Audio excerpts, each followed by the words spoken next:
I thought for a long time about what to call this video. I had an idea to call it Marx Knew. People shouldn't be given a choice. Or I also thought about calling it How to Kill a City by Voting.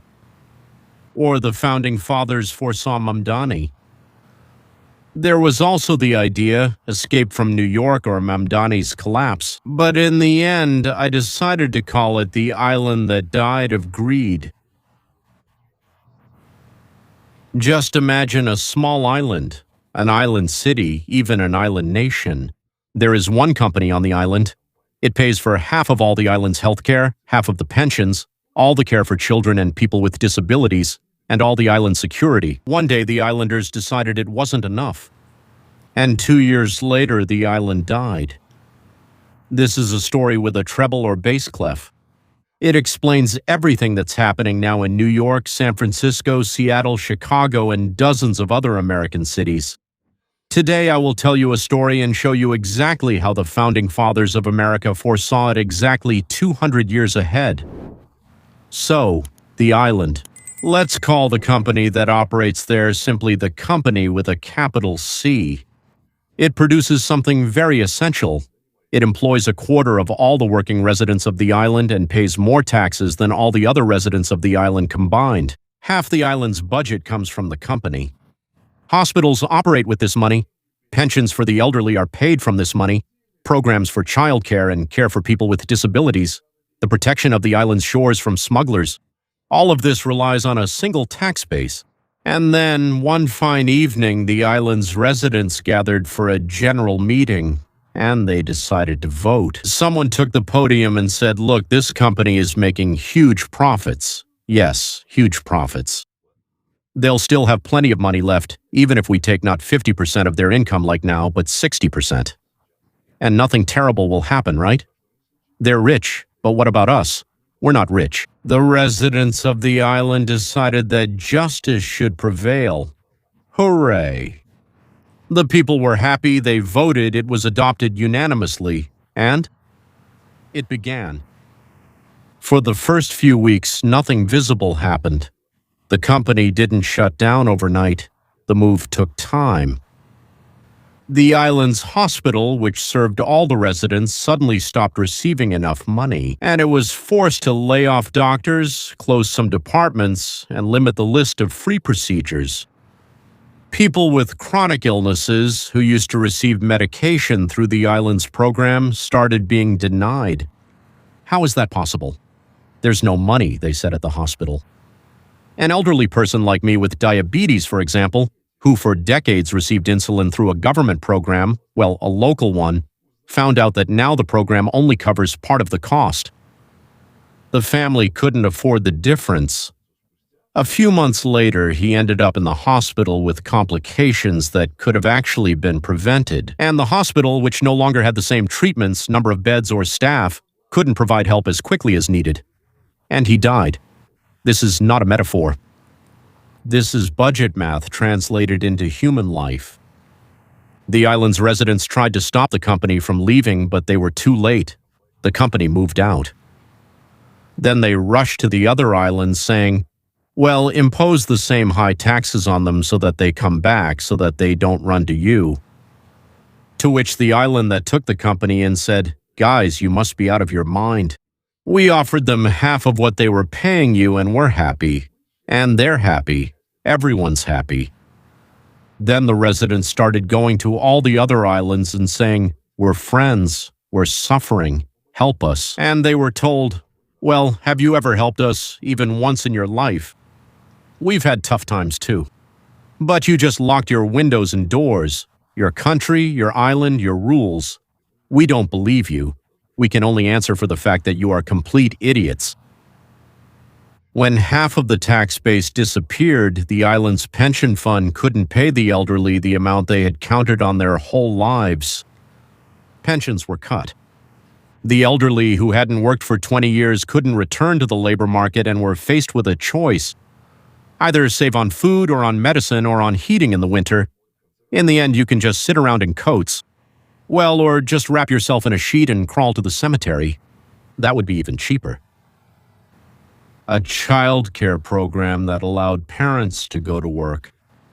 While the children were being looked after, the municipal centers reduced their working hours, and parents who didn't have grandparents nearby were forced either to quit their jobs or pay for private care. And they didn't have money for that either because a quarter of the island, who had previously worked at the company, were now unemployed. But then the second blow comes in, because, as they say, open the gates when it arrives. The one that for some reason most people don't predict in advance. They say, well, do you think chess players don't predict in advance, right? In other words, they're completely foolish, right? So when they, let's say, spit into the wind, they can't predict that the spit will fly back into their face. 25% of all working residents of the island lost their jobs. At the same time, it's not like a situation where one person loses their job and looks for a new one. The island's labor market physically couldn't absorb that many people at once. Shops, restaurants, hair salons, auto repair shops that served these people and their families started losing customers at the same pace. People stopped doing renovations, putting them off for 4 years. People stopped repairing their cars and stopped changing cars. What started happening was that when the island, the entire population, began to save money, a huge number of businesses went bankrupt.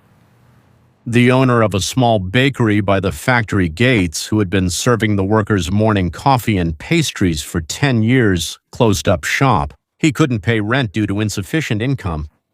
This is a secondary effect that economists call the multiplier.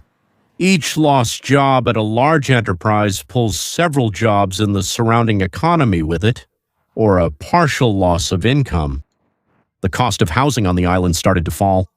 Yeah, do you think that's good? People who lost their income couldn't pay their mortgage or rent. Some of them sold their homes at any price just to leave and follow the jobs, to the very jurisdiction where the company had moved. Not everyone was accepted yet. It's a foreign country after all. Try getting a visa, some of the houses just stood empty. The drop in real estate prices hit the 75 residents who still had jobs, because their main asset, the house, lost its value in just a year. And now there are only 75 people left on the island. They were told, it's okay, don't worry, everything will get better soon. We'll find new sources of income. The island authorities tried to raise taxes on the remaining residents. Where can they get new sources of income? They can raise taxes, right? On small businesses. Just to cover the budget deficit, they have to get money from somewhere. But the island's small businesses operated on thin margins. These are cafes, workshops, doctors in private practice, and lawyers. When their taxes were also raised, some of them decided it would be more profitable to move their business to a neighboring island. Where the tax burden remained the same, those who could leave, left.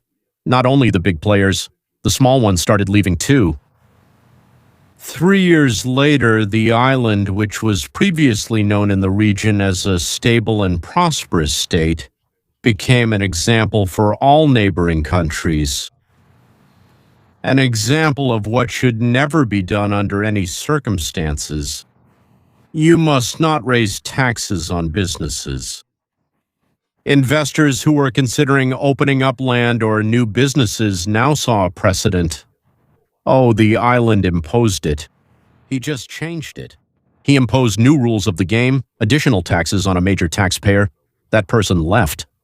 Trust in the stability of the island's tax policy was destroyed, and trust takes much longer to restore than it does to destroy. Here's the result in a single phrase. The island chose an extra 10% in taxes instead of the existing 100 and got nothing. Instead of what? Instead of 60. This is called a curve. The Laffer curve. And it doesn't just work in theory, it literally worked on this island. With specific names, specific hospitals, specific old people without insulin. If you're interested, look it up on the internet. Lafebvre's curve, with 2 F's. Now pay attention. The next part will be the most interesting. And I'll tell you why this story of the island is directly connected to what's happening right now in one of the most famous cities in the world. and why people who recently moved there from the former Soviet Union should know about this before anyone else, and they should feel in their bones what's happening.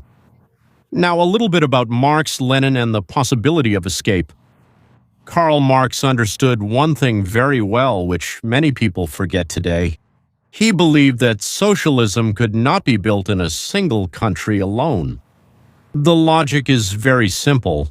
If socialism is being built in one country, while capitalism remains in a neighboring one, people who have any opportunity to escape will flee to where life is better. And where is life better? Under capitalism. Capital will also leave. That's why Marx insisted the revolution must happen simultaneously all over the world so that people physically have no alternative left. There would be no place left to run. Lenin solved this problem differently, much more practically and much more harshly. If you can't organize a world revolution all at once, you just need to close the borders. Barbed wire along the border, border guards, being shot for trying to cross the border. If a person can't physically escape and can't even find out how people live on the other side of the border, he has no basis for comparison and no alternative. And over time, he will even stop dreaming about another life. At the same time, propaganda is at work, stories about how terrible things are over there. And in America, things are especially terrible.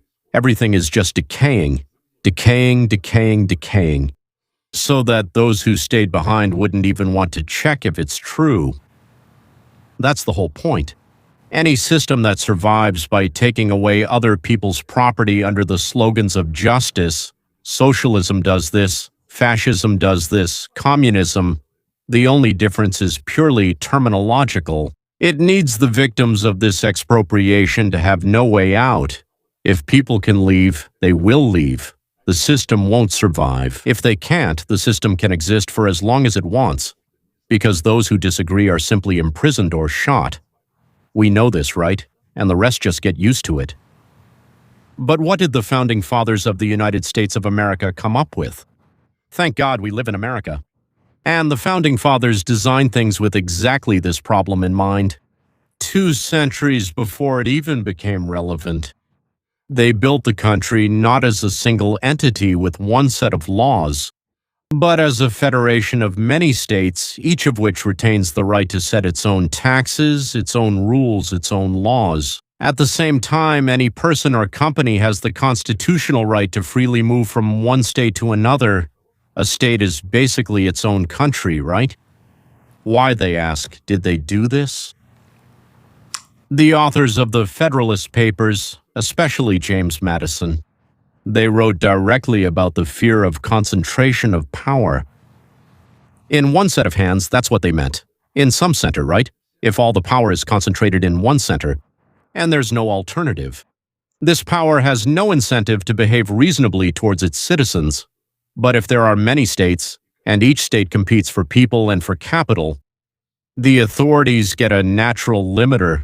A bad law in one state doesn't ruin the whole country. It destroys the economy of that state or that island. People move to the neighboring one, and the authorities of that state either learn from their mistakes or continue to lose their population. But the whole country continues to exist and develop. This is exactly the mechanism that the island from our story was deprived of. The inhabitants of the island didn't have a neighboring island with different rules. Where she could have gone with the company, not slowly started moving but actually ran away.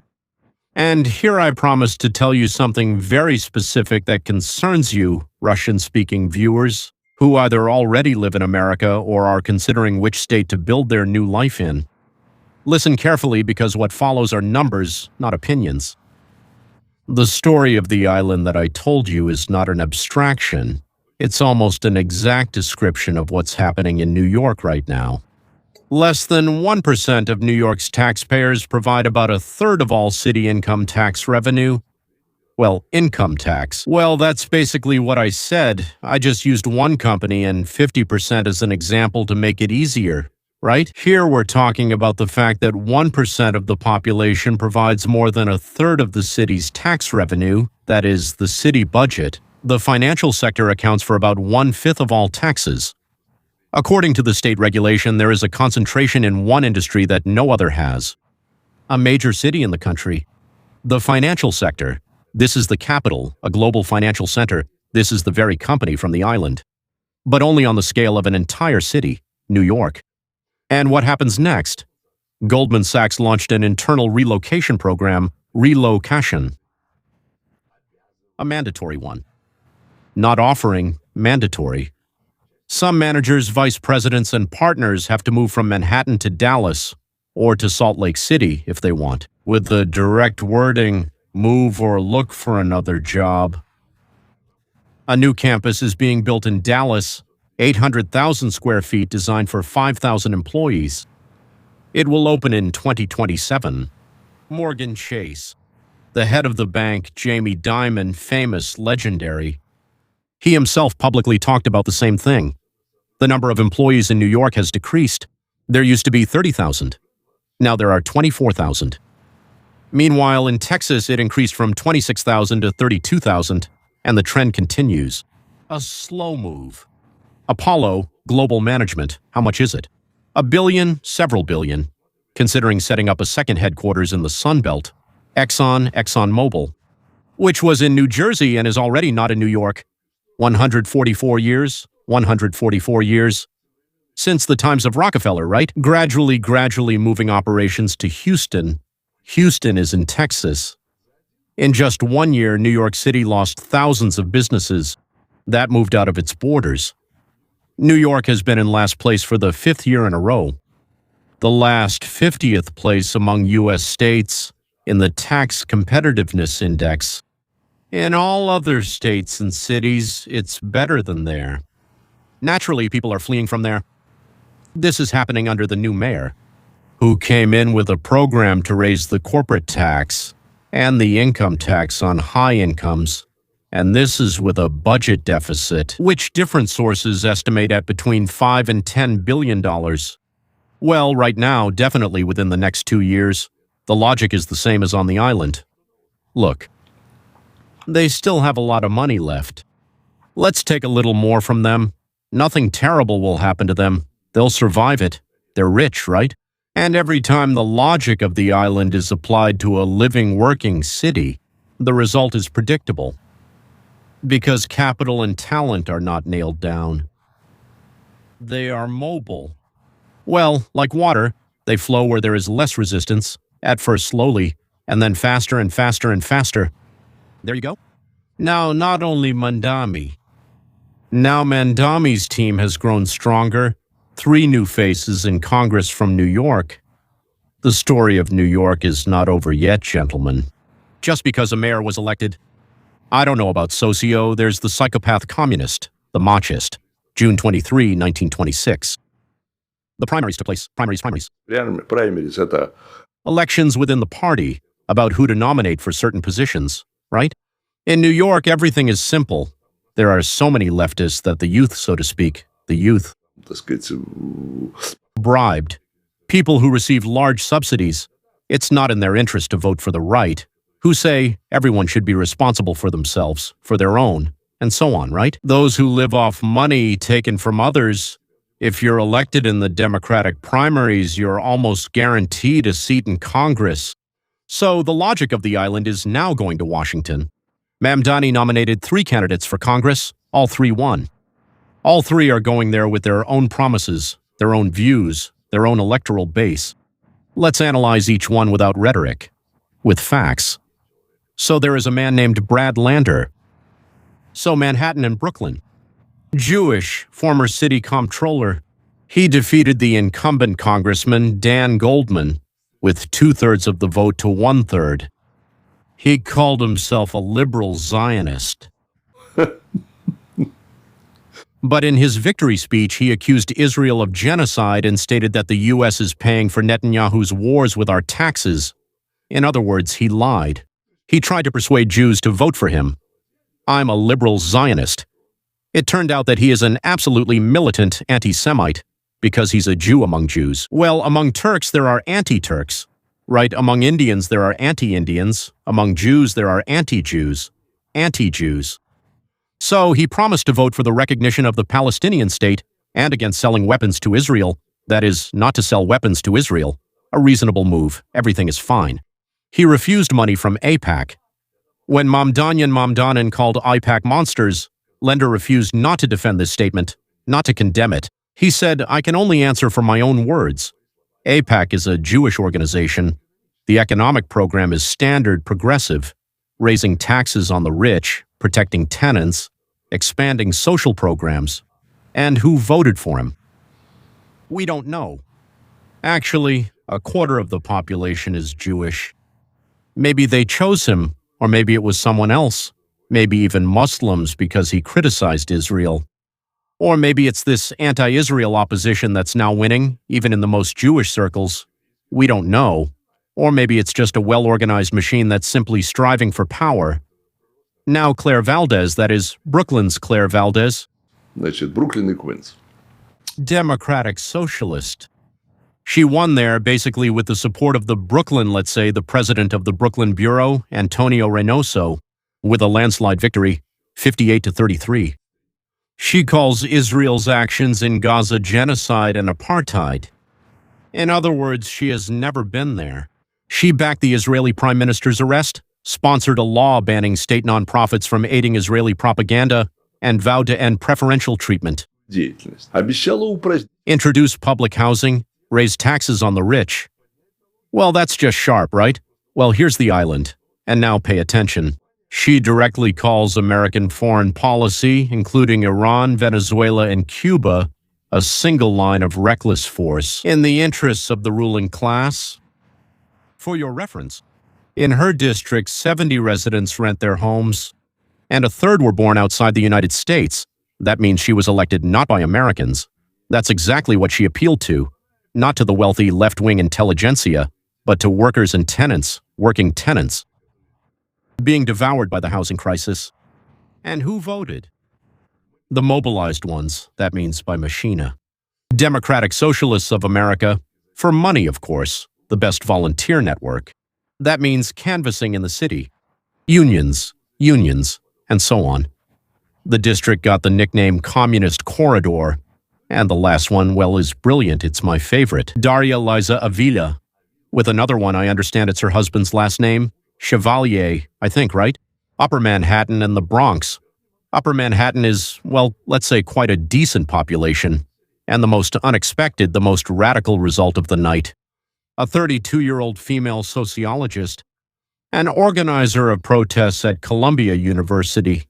Well, that's when they stopped Jews and said that Jews have no place here. Here we won't let Jews study. That is, after Munich and the Jewish pogroms. This means, well, the most serious protest on campuses. She won, but by a small margin, 3,000 votes, a minimal victory. But she declared that Israel has no right to exist. That is, those Jews should be eliminated. The day after the Hamas attack, that was October 7, 2023. She participated in the rally. She did not condemn it.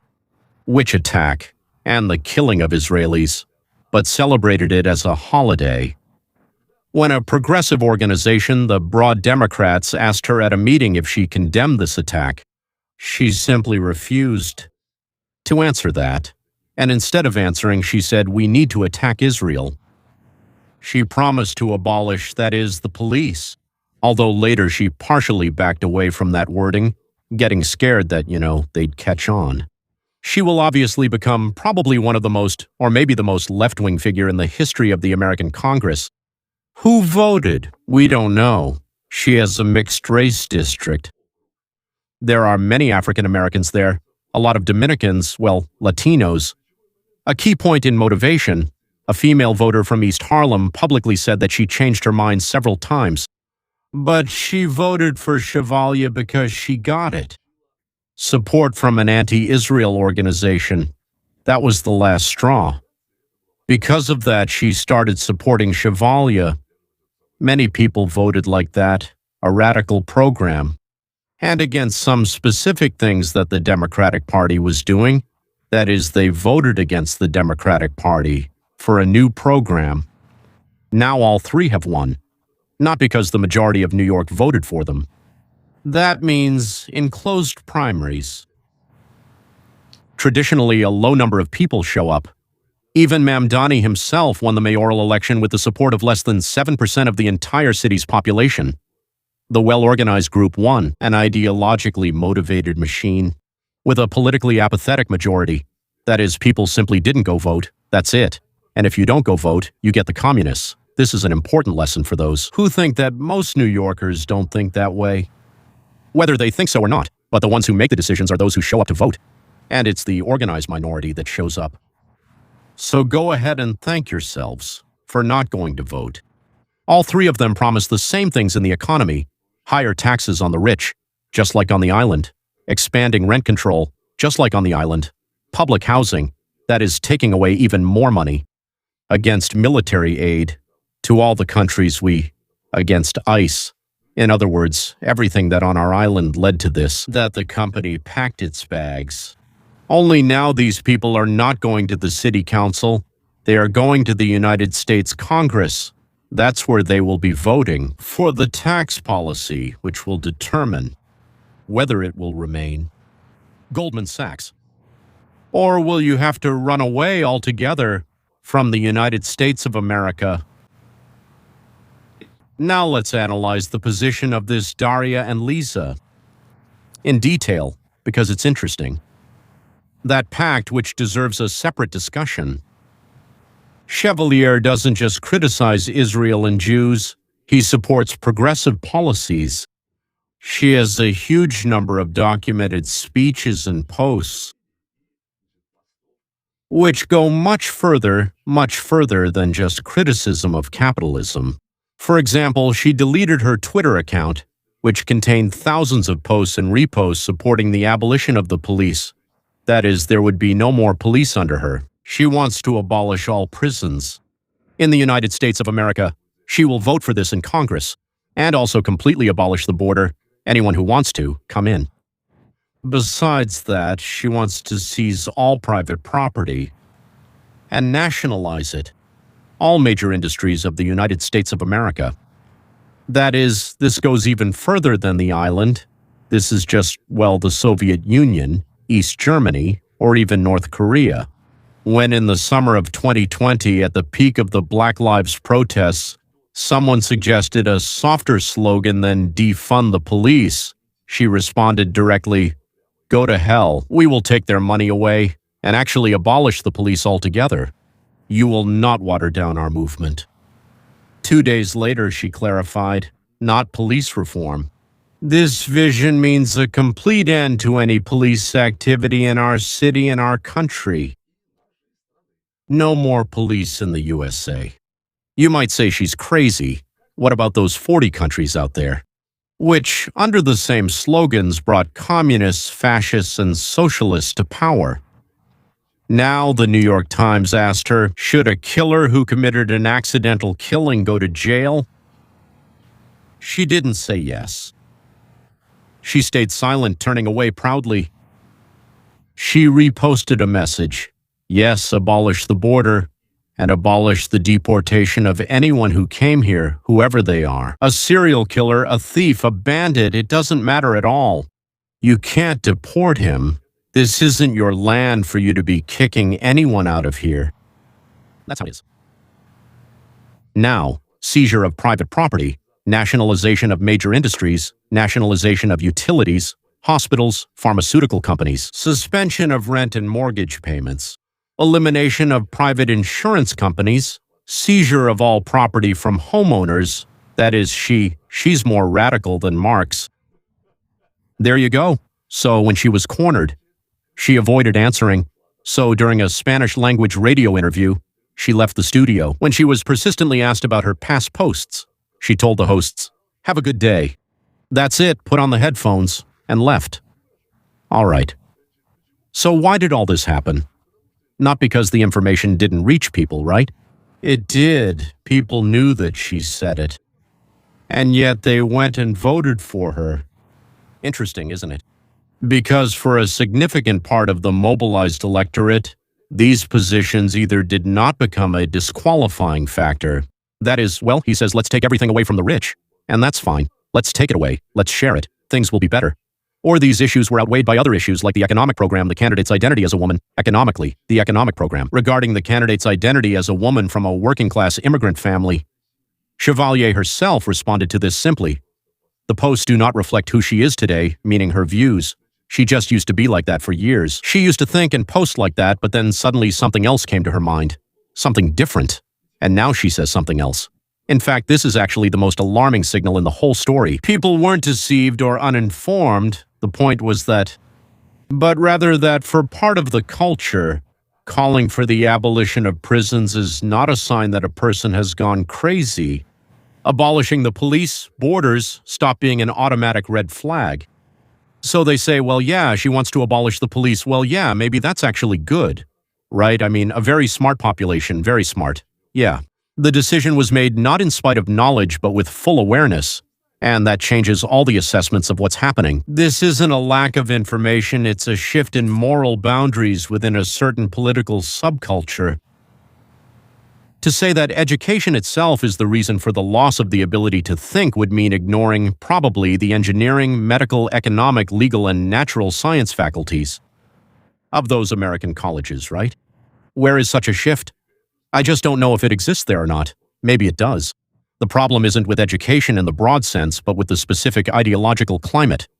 In humanities and social science departments, let's say engineers from Stanford and a sociologist from Columbia University are both educated in American colleges, but the ideological environment around them is fundamentally different. So, a more precise way to phrase the idea of why this happens would be like this.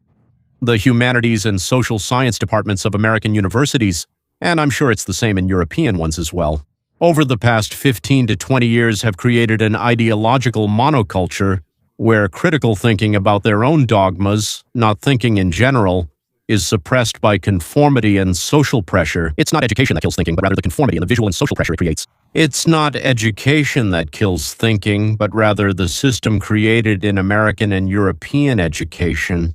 The way all education for children, teenagers, and young people is organized today, from kindergarten to universities, is set up so that, listen now, because I'm going to say something important. Specifically, it's designed to completely deprive the student of both the ability and the desire to think for himself and to change his brain in such a way that he acts against his own interests, but instead acts as dictated by those who are leading the country and the world into a mouse paradise. Well, let's move towards the conclusion. That's the difference between the island from our story and America. The island didn't give the company an alternative within the same system. The company had only one option, to leave the island state completely, and that turned out to be a disaster for everyone. In America, if one city or state adopts the island's policy, people and their companies have an option within the country to move to another state. They don't lose their citizenship, their connections, or their belonging to a great country, which was built so that competition and jurisdiction would protect people from the concentration of power. That's what it means to vote with your feet. Here, in fact, is the very mechanism that Marx dreamed of destroying through a world revolution and Lenin through barbed wire. In America, this is built into the Constitution, into the very architecture of the country as a protection, not as a threat. And that's why the answer to the question, what should residents of a city that is starting to follow the island's logic do, is very simple and, thank God, encouraging. You, unlike the residents of that island, have somewhere to go. There's Dallas and there's Salt Lake City, there's Houston, there's Florida. There are dozens of states. They compete for you, for your labor, for your business, lowering taxes, lowering regulations, precisely because they want you to choose them. If you're just starting to live in this country, you have a wider choice than any of us ever had when you first arrived, so build your life that way. And build your life where it is valued, not where they plan to tax it until you leave, until you are pushed out. America gave you this choice for a reason. It was specifically written into the Constitution. People who understood 200 years ago what some mayors today still can't grasp or refuse to understand. That's exactly why, despite everything that's happening in certain cities, America as a country has a built-in mechanism for self-correction that no socialist or fascist system has ever had. It's the same thing, historically. That's the reason for optimism, even when the headlines look alarming. If you are interested, ladies and gentlemen, this is the video, so go ahead and join my Telegram channel. There I cover stories like this faster than I can make a full video, and also there are short personal notes as well. Don't forget to like the channel and the video. That's all for now. See you soon.